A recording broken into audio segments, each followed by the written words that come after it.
I see. So when you're on God's path and you're about to get to where you need to be, that's when it's going to start to hit you. Exactly. And so you found yourself in Lebanon.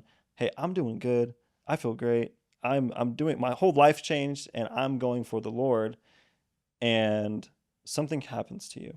Yeah. Explain how you arrive, kind of the jitters you had, and then the overall feeling and what ensues. Yeah.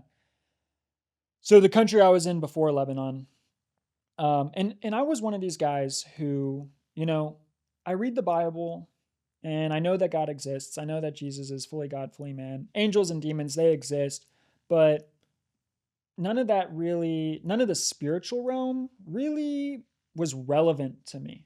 I'm flesh and blood. I have a spirit, but I'm flesh and blood. You're reading all about it. Yeah. And it hasn't really affected you firsthand. Exactly. Yet. Exactly. And so I don't give it much credence, right? People would tell me stories about what they saw, what they experienced. And I'm like, okay, sure. I have no reason not to believe you, but that's kind of weird, right? And so there I am in this other country. It's my last night there, and I am stressed beyond belief to travel. I had the worst travel anxiety. And just from the plane or just from the plane,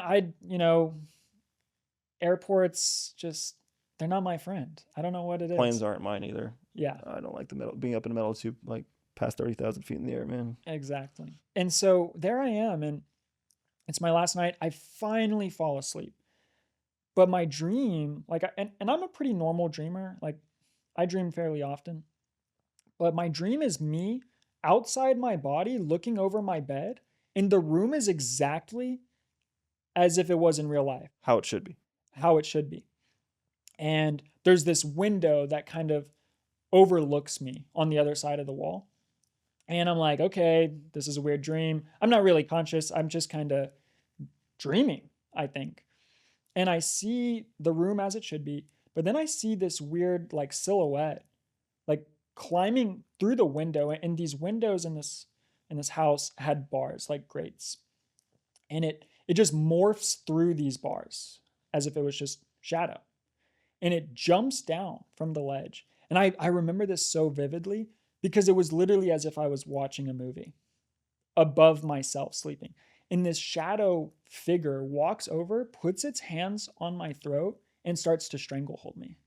And you're just like watching it like in my dream, I'm like, well, that's a weird dream. Then I wake up and I'm actually choking.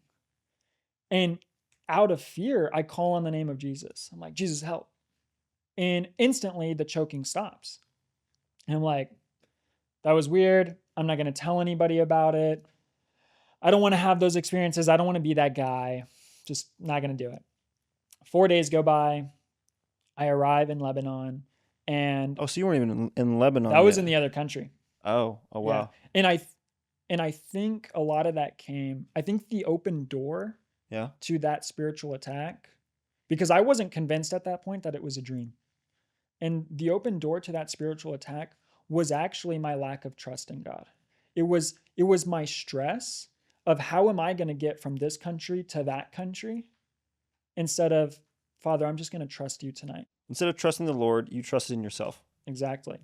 And that gave a gateway. An open door, even if it was just a small wedge. To a malicious entity. Exactly. So I refer to them as like Satan's workers. Yeah. Yeah. Pretty much, that's what it is. Exactly. Right? And so that's before you get to Lebanon. That's before I get to Lebanon. And so your stress is so tough that's what it does to you. You're like, you know what? There's no way that could have been a dream. I'm not the guy to tell anybody about it. I'm not going to say anything about it.